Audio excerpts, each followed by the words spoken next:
Salut, nouvelle main du tournoi Payback de Niki à 10 € pour un stack effectif de 50 blindes.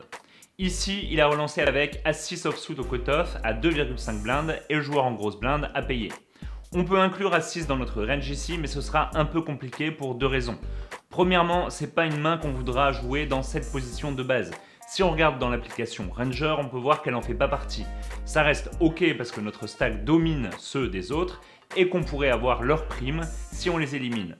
Mais ce qui est plus gênant, c'est le joueur Chan Hao, juste après nous, qui a un stack de Rishove, un stack avec lequel il pourrait faire tapis assez souvent, avec 10% de sa range environ, et contre lequel on devrait se coucher avec notre main.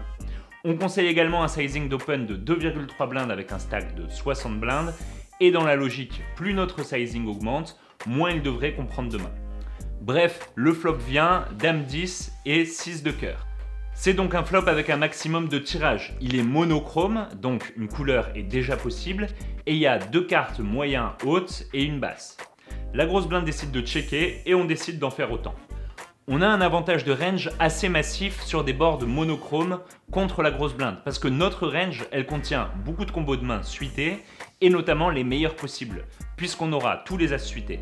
Notre range, ici, elle a un avantage de 57% d'équité contre sa range de 43% d'équité.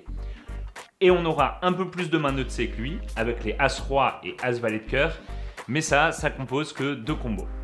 C'est l'ensemble de notre range qui a un avantage sur un board monochrome, et dans ce cas de figure, on peut miser très souvent et pour un petit sizing. On pourrait même généraliser cette stratégie en disant qu'on va miser 100% du temps avec un petit sizing sur les flops monochromes. Ici, le solver décide de checker une fois sur 4 avec notre main seulement et il misera les 3 autres fois sur 4 pour un tiers du pot, comme il le ferait avec quasiment toute sa range. La turn vient et c'est une doublante du 6. Notre adversaire décide de miser un tiers du pot et on décide de suivre.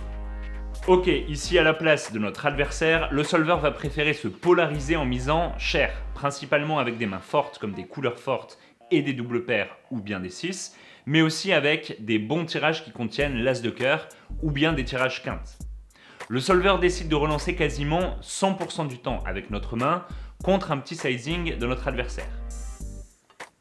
On peut noter que contre une mise adverse plus élevée, on devra relancer seulement 40% du temps avec notre main.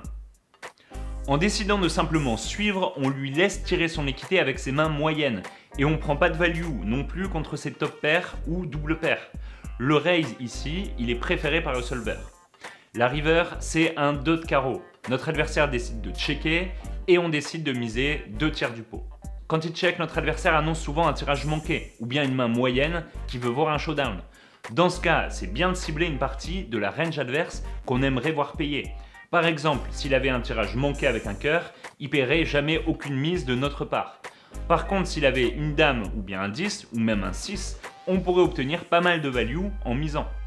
Attention au range pré-flop, si les bounties peuvent nous encourager à miser plus souvent quand on couvre les adversaires, il faut penser au stack de Rishove qui reste à parler après nous. Ici à 6, c'était un peu limite pour une ouverture pré-flop. Sur un flop monochrome, on peut simplifier notre stratégie d'agresseur contre la grosse blinde et miser 100% du temps pour un petit sizing en position. Contre des mises non polarisées de notre adversaire, on peut relancer quand on pense avoir de la value et c'était le cas à la turn contre son petit sizing. À la river, on veut essayer de prendre pour cible une partie de la range adverse qui pourrait payer notre mise et faire un sizing en conséquence. Voilà pour cette vidéo sur l'étude d'un cas pratique avec le solver. N'hésitez pas à laisser un commentaire, liker la vidéo et à vous abonner si ce n'est pas encore fait.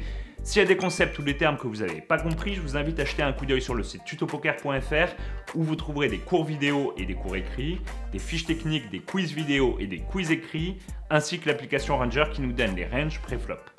Il y a déjà une centaine de vidéos dispo pour vous aider dans votre jeu. Merci d'avoir suivi cette vidéo jusqu'au bout. C'était Hugo pour Tuto Poker.